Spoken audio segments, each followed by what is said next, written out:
नमस्कार दोस्तों, मेरा नाम हॉरर सिक्स ईश है।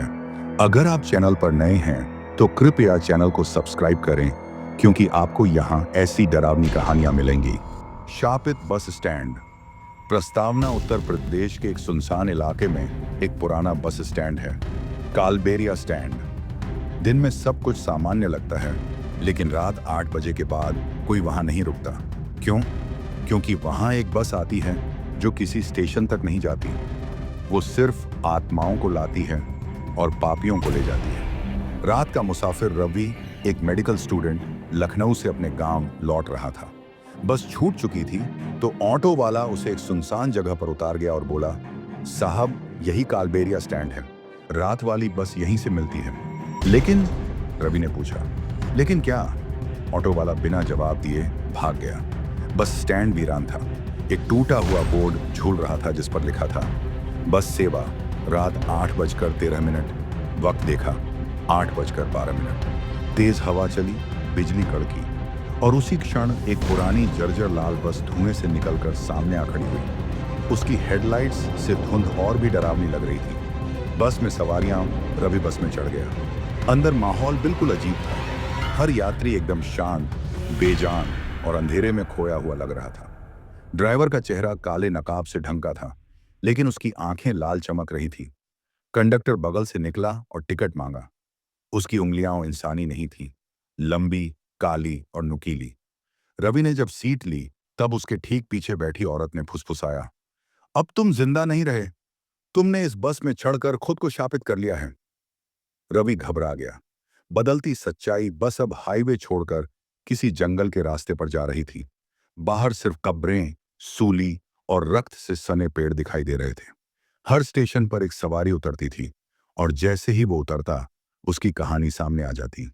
एक आदमी उतरा और उसके साथ उसकी गर्दन से झूलती आत्मा निकली, जिसने बताया कि वह एक बलात्कारी था। दूसरी सवारी एक औरत थी जिसने अपने ही बच्चे को कुएं में फेंका था। तीसरी बार एक लड़का उतरा और पेड़ से लटक गया खुद ही, जैसे किसी अदृश्य शक्ति ने उसकी आत्मा खींच ली हो। रवि अब डर के मारे कांपने लगा। बस में आत्मा, अब बस के लाइट्स बुझने लगे। सिर्फ रवि की सीट के ऊपर की लाइट जल रही थी।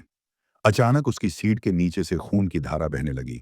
रवि ने देखा, एक बच्ची घुटनों के बल रेंगती हुई आ रही थी, जिसके एक हाथ में गुड़िया का सिर और दूसरे में उसका अपना मरा हुआ दिल था।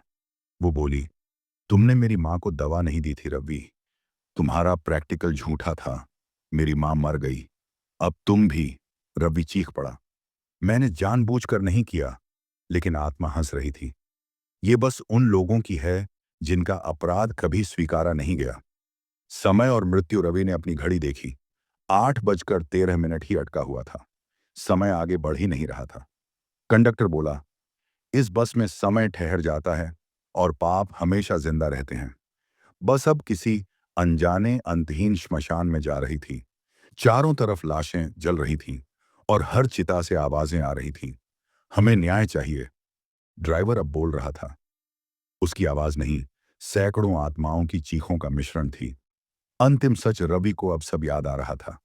कैसे उसने मेडिकल इंटर्नशिप के दौरान एक गरीब मरीज को जड़ दे दिया था ताकि बेड खाली हो जाए। सिस्टम के दबाव में उसने गलती की, लेकिन कभी माफी नहीं मांगी, कभी पछताया नहीं। अब आत्माएं कह रही थीं, ये बस उन्हें लेने आती है जो अपने अपराधों को छुपाते हैं और फिर एक दिन शिकार बन जाते हैं। लौटना मना है बस अब एक विशाल दरवाजे पर रुकी, जिस पर लिखा था, लौटना मना है। रवि दरवाजा खोलकर भागना चाहता था, लेकिन उसके पैर जमीन से चिपक गए।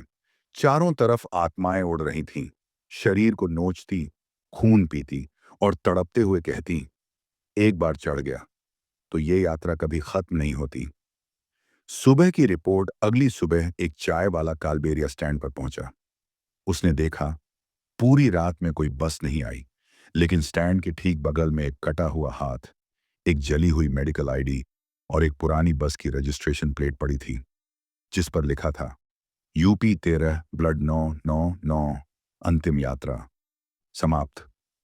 क्या आप तैयार हैं? अगली बार जब कोई सुनसान बस स्टैंड दिखे तो सोच लेना, कहीं वो शापित स्टैंड तो नहीं।